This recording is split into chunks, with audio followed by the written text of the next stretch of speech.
இன்றும் என்றும் மாறாத தெய்வம் நீ மட்டும் போதும். நீ மட்டும் போதும். நீ மட்டும் போதும். நீ மட்டும் போதும் எப்போதும். நீ மட்டும் போதும். நீ மட்டும் போதும். நீ மட்டும் போதும் எப்போதும்.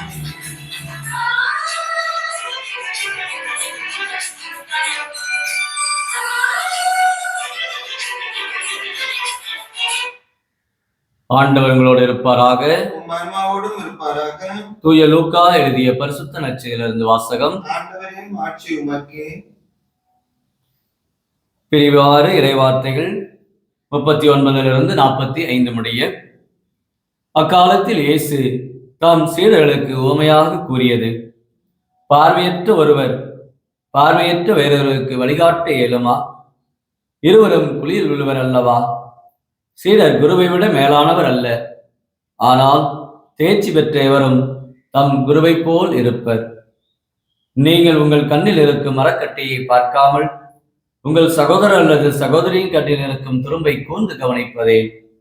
உங்கள் கண்ணில் இருக்கும் மரக்கட்டையை நீங்கள் பார்க்காமல் இருந்து கொண்டு உங்கள் சகோதரர் அல்லது சகோதரியிடம் உன் கண்ணில் இருக்கும் துரும்பை எடுக்கட்டுமா என்று எப்படி கேட்க முடியும்? வெளிவேடக்காரரே, முதலில் உங்கள் கண்ணில் இருக்கும் மரக்கட்டையை எடுத்து எறியுங்கள். அதன்பின் உங்கள் சகோதரர் அல்லது சகோதரியின் கண்ணில் இருக்கும் துரும்பை எடுக்க உங்களுக்கு தெளிவாய் கண் தெரியும். கெட்ட கனி தரும் நல்ல மரமும் இல்லை, நல்ல கனி தரும் கெட்ட மரமும் இல்லை. ஒவ்வொரு மரமும் அதன் கனியாலே அறியப்படும். ஏனென்றால் முட்செடிகளில் அத்தி பழங்களை பறிப்பாரும் இல்லை, முட்புதர்களில் திராட்சை குலைகளை அறுத்து சேர்ப்பாரும் இல்லை. நல்ல வெத்தம் உள்ளமாகி நல்ல கருவூலத்திலிருந்து நல்லவற்றை எடுத்துக் கொடுப்பர். தீயவரோ தீயது என்று தீயவற்றை எடுத்துக் கொடுப்பர். உள்ளத்தின் நிறைவே வாய் பேசும். இது வாழ்வு தரும் கிறிஸ்துவின் நற்செய்தி. இயேசுவில் பிரியமான சகோதர சகோதரிகளே, மார்ச் மாதத்துடைய இந்த முதல் ஞாயிற்றுக்கிழமையிலே, பொது காலத்துடைய 8வது ஞாயிற்றுக்கிழமையிலே ஒரே குடும்பமாக ஆண்டவருடைய அருளையும் ஆண்டவருடைய அன்பையும் இரக்கத்தையும் இன்றைக்கு வேண்டி வந்திருக்கின்றோம்.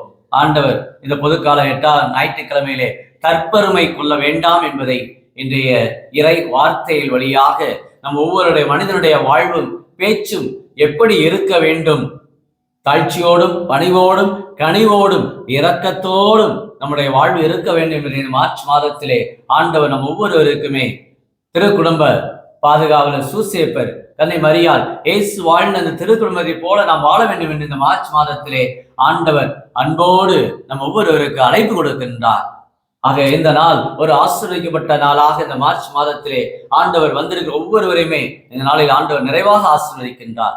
அருளை பொழிகின்றார், இரக்கத்தை பொழிகின்றார், அன்பை பொழிகின்றார். எப்படி மனிதனுடைய வாழ்வு எதிலே அடங்கி இருக்கிறது என்பதை இன்றைய முதல் வாசகத்திலே நாம் பார்க்கின்றோம். மனித உள்ள பண்பாட்டை குறிக்கின்றது. ஒருவர் பேசுவதற்கு முன்பே அவரை புகழாதே, பேச்சை கொண்டே அவரை அறிந்து கொள்ளலாம். ஒரு மரத்தினுடைய தன்மையை அதனுடைய கனியாலே நாம் உணர்ந்து கொள்ளலாம், அறிந்து கொள்ளலாம். அதனை சாப்பிடும் பொழுது அந்த மரத்துடைய தன்மையை நாம் அறிந்து கொள்ளுகிறோம். ஆனால் மனிதனை அறிந்து கொள்வது அவனுடைய பேச்சிலே தான். அதான் வள்ளுவர் அருமையாக சொல்லுவார், சொல்லுதல் யாருக்கும் எளிய அறியவாம், சொல்லிய வண்ணம் செயல் என்று சொல்லுவார்.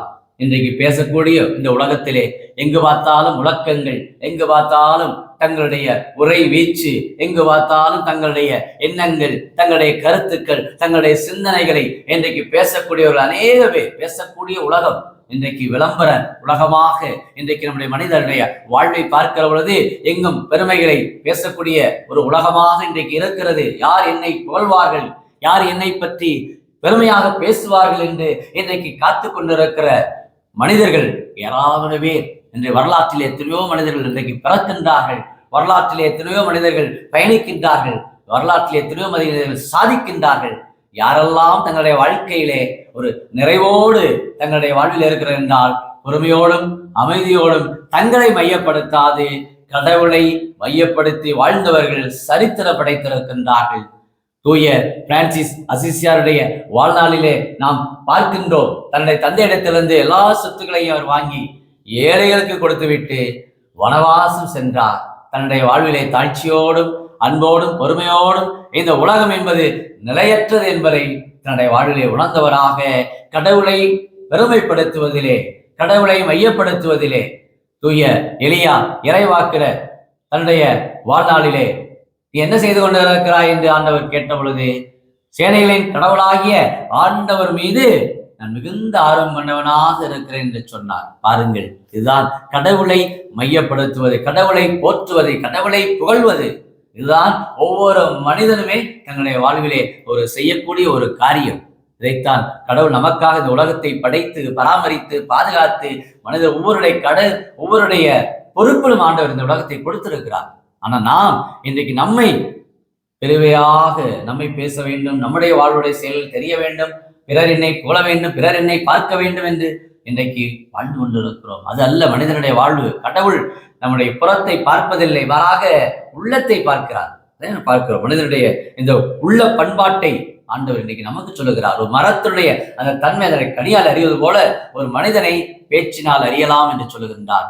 என்னுடைய பேச்சு இந்த உலகத்துக்கு எந்த அளவுக்கு இன்றைக்கு இருக்கிறது? பிறருக்கு வழிகாட்டக்கூடிய ஒரு பேச்சாக, பிறரை உற்சாகப்படுத்தக்கூடிய, பாராட்டக்கூடிய, பிறரை நலப்படுத்தக்கூடிய ஒரு மருந்தாக என்னுடைய பேச்சு இருக்கிறதா என்று சிந்தித்து பார்க்க இந்த முதல் வாசகம் சீராக்கு ஞானங்களிலிருந்து நமக்கு எடுக்கப்பட்டு நம்மை சிந்திக்க அழைக்கிறது. சளைக்கின்ற பொழுது சல்லடையிலே உமி தங்கி விடுகிறது, அவ்வாறே மனிதனுடைய பேச்சிலே மாசு அடைந்து விடுகிறது என்று சொல்லுகின்றார்.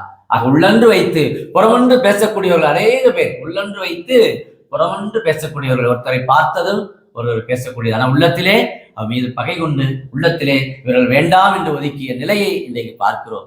ஆக உள்ளத்திலே நல்ல தூய உள்ளத்தோடு ஒருவரை அணுகுவதற்கும், தூய உள்ளத்தோடு வெட்ட வெளிச்சத்தன்மையிலே பேசுவதற்கும் ஆண்டவர் என்று நம் ஒவ்வொருவரையும் அன்போடு அழைக்கின்றார். இன்றைய 2ஆம் வாசகத்திலே பவுலடியார் கொரிந்திய மக்களுக்கு அருமையாக சொல்கிறார், சகோதர சகோதரிகளே, அழிவுக்குரியது அழியாமையும் சாவுக்குரியது சாகாமை அணிந்து கொள்ளும் போது மறைவு எழுதியுள்ள வாக்கு நிறைவேறும், சாவு முற்றிலும் உழைத்தது வெற்றி கிடைத்தது என்று சொல்லுகின்றார்.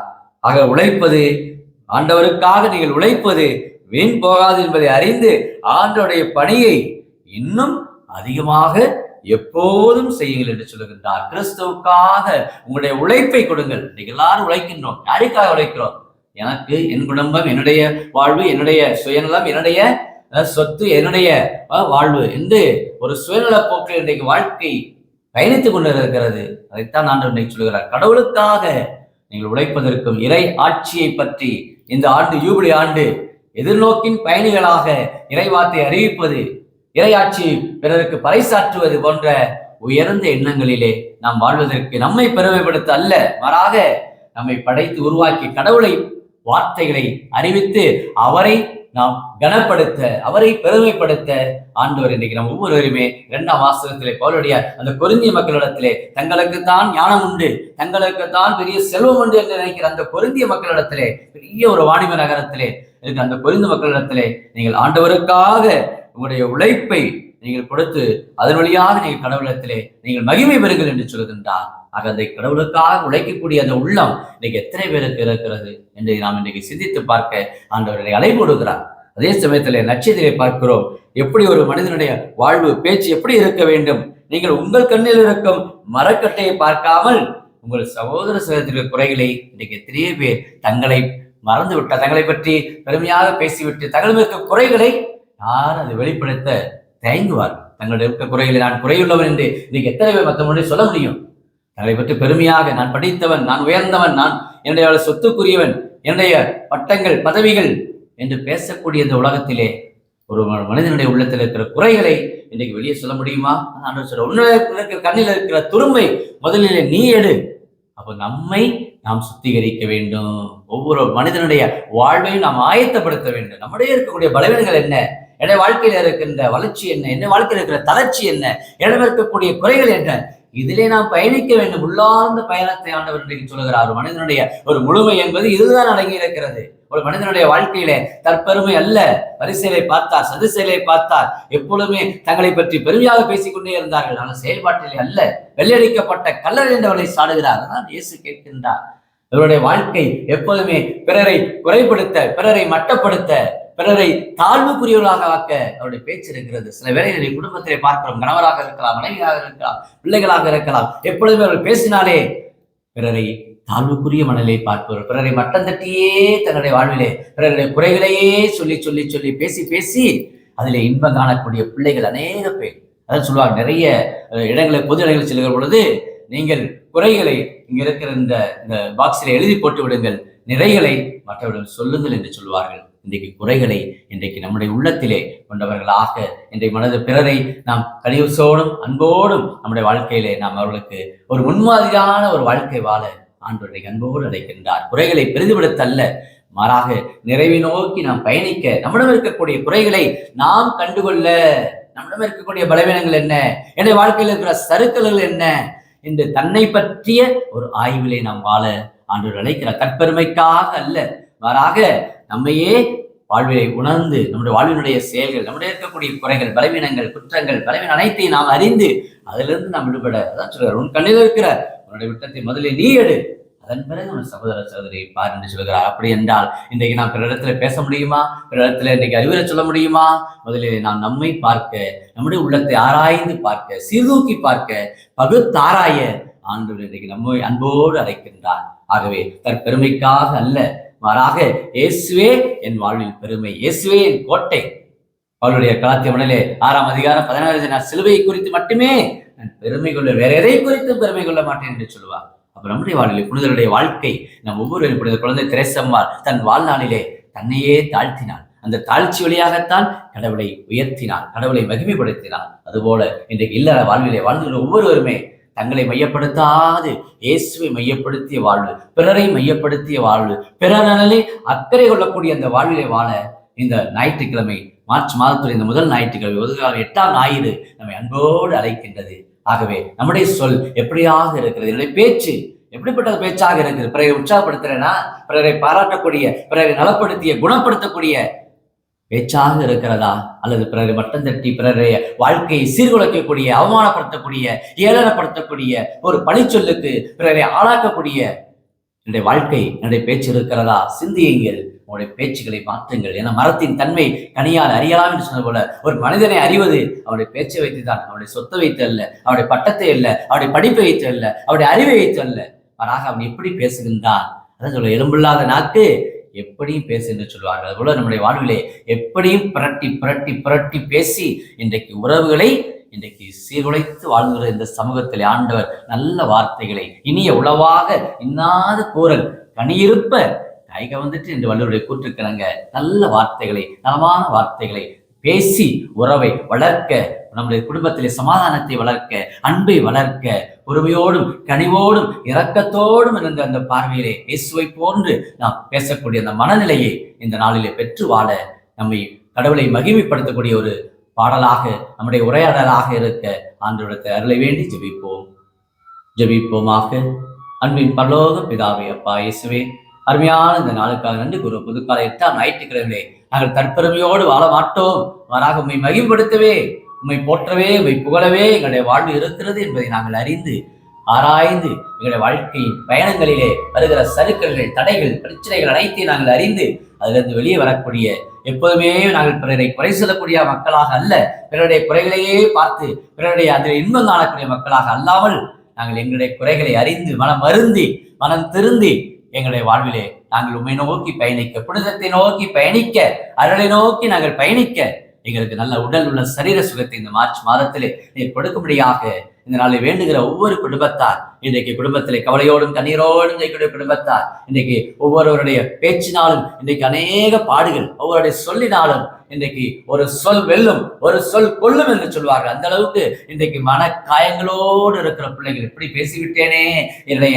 பெற்றோரிடத்திலே, என் குடும்பத்தில், என் கணவரிடத்திலே, என் மனைவியிடத்திலே இத்தகைய வார்த்தைகளை சொல்லி காயப்படுத்தி விட்டேனே என்று அங்கலாய்த்து கொண்டிருப்ப பிள்ளைகள், கண்ணீரோடு இருக்கிற பிள்ளைகளை நீ எல்லாமே சுகப்படுத்தி நலப்படுத்தி நலம் நிறைந்த வார்த்தைகளால், உற்சாகம் நிறைந்த வார்த்தைகளால், அஞ்சாதே நான் உன்னோடு இருக்கிறேன், அஞ்சாதே கவலைப்படாதே உன்னை நான் உயர்த்துகிறேன் என்று சொன்னது போல, இயேசுவே இதோ உம்முடைய நலமான பலமான வார்த்தைகள், குணமளிக்கும் வார்த்தைகள் ஒவ்வொருவரையும் சுகப்படுத்த. பயப்படாதே, நன்னோடு இருக்கிறேன், பிரசன்ன எப்போது உன்னோடு, கலங்காதே என்று சொன்ன நம்முடைய அன்பு வார்த்தைகள் ஒவ்வொருவரையும் சுகப்படுத்த, நலப்படுத்த கிறிஸ்து வழியாக உம்மை கொண்டாடுகிறோம். ஆமென்.